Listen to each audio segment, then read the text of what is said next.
हरे कृष्णा दोस्तों, आज हम एक ऐसे विषय के बारे में बात करेंगे जिससे अधिकतर लोग अनजान हैं। हिंदू धर्म में अंतिम संस्कार से जुड़ी अनेकों मान्यताएं हैं जिसके बारे में ज्यादा लोग नहीं जानते। उसी मान्यताओं में से एक है कि अंतिम संस्कार में महिलाओं को शामिल नहीं करना।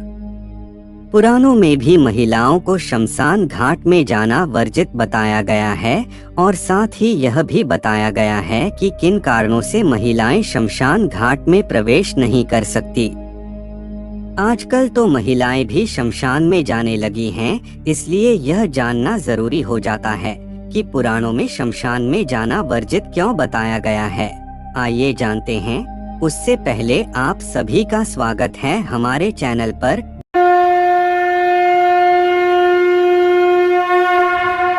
जानने से पहले चैनल को सब्सक्राइब जरूर कर ले। समय के साथ कुछ पारंपरिक मान्यताएं और रीति रिवाज सामने आए हैं। यह ध्यान रखना महत्वपूर्ण है कि ये कारण विभिन्न क्षेत्रों और समुदायों में भिन्न हो सकते हैं। मासिक धर्म की अशुद्धता। महिलाएं मासिक चक्र से गुजरती हैं, जिसे एक प्राकृतिक प्रक्रिया माना जाता है, लेकिन कुछ पारंपरिक हिंदू मान्यताओं में अस्थायी अशुद्धता से जुड़ा हुआ है। चूंकि श्मशान भूमि को पवित्र माना जाता है और पवित्रता बनाए रखने के लिए महिलाओं को परंपरागत रूप से भाग लेने से हतोत्साहित किया जाता था। बच्चे के जन्म की अशुद्धता। बच्चे के जन्म के बाद महिलाओं को प्रसवोत्तर रक्तस्राव के कारण अशुद्धता के दौर से गुजरना पड़ता है। इस समय के दौरान उन्हें प्रदूषण के प्रति अधिक संवेदनशील माना जाता है। इसलिए मैदान की पवित्रता को बनाए रखने के लिए उन्हें दाह संस्कार समारोहों से बाहर रखा गया था। भावनात्मक संवेदनशीलता। महिलाओं को अक्सर भावनात्मक रूप से अधिक संवेदनशील माना जाता है और श्मशान समारोह भावनात्मक रूप से भारी हो सकते हैं। यह माना जाता था कि किसी प्रियजन के दाह संस्कार को देखने से महिलाओं को अत्यधिक परेशानी हो सकती है और उनकी अनुपस्थिति उन्हें भावनात्मक उथल-पुथल से बचाने का एक तरीका थी। शोक भूमिकाएं। पारंपरिक रूप से महिलाएं मृत्यु के बाद के शोक अनुष्ठानों में आवश्यक भूमिकाएं निभाती हैं, जैसे कि दुखी परिवार के सदस्यों को सांत्वना देना और समर्थन देना। घर पर रहकर वे इन कर्तव्यों को पूरा कर सकते थे और परिवार को आराम प्रदान कर सकते थे। आत्माओं को परेशानी। कुछ मान्यताओं का सुझाव है कि श्मशान घाट पर महिलाओं की उपस्थिति दिवंगत आत्मा या वहां रहने वाली आत्माओं को परेशान कर सकती है।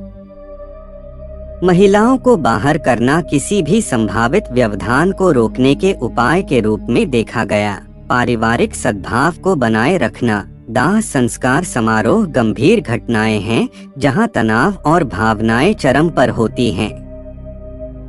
पारिवारिक सद्भाव बनाए रखने के लिए यह माना जाता था कि महिलाओं के लिए श्मशान घाट से बचना और शोक के अन्य पहलुओं पर ध्यान देना सबसे अच्छा है।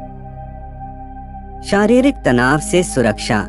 दाह संस्कार में शरीर को ले जाने, चिता तैयार करने और अंतिम संस्कार करने जैसे शारीरिक कार्य शामिल होते हैं। ये कार्य परंपरागत रूप से पुरुषों द्वारा उनकी शारीरिक शक्ति को देखते हुए किए जाते थे, जबकि महिलाओं को शारीरिक तनाव से दूर रखा गया था। पारंपरिक भूमिकाएं। कई पारंपरिक समाजों में पुरुषों को मृत्यु और दाह संस्कार से संबंधित मामलों को संभालने के लिए जिम्मेदार माना जाता था, जबकि महिलाएं मुख्य रूप से घरेलू मामलों और घर में शोक अनुष्ठानों के लिए जिम्मेदार थीं।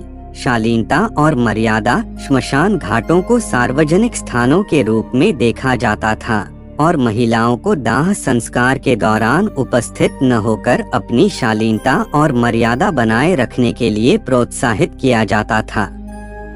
प्रथागत प्रथाएं। समय के साथ ये बहिष्करण प्रथाएं कुछ समुदायों में प्रथागत हो गईं और एक पीढ़ी से दूसरी पीढ़ी तक चली गईं, इस विश्वास को पुष्ट करते हुए कि महिलाओं को श्मशान घाट पर उपस्थित नहीं होना चाहिए।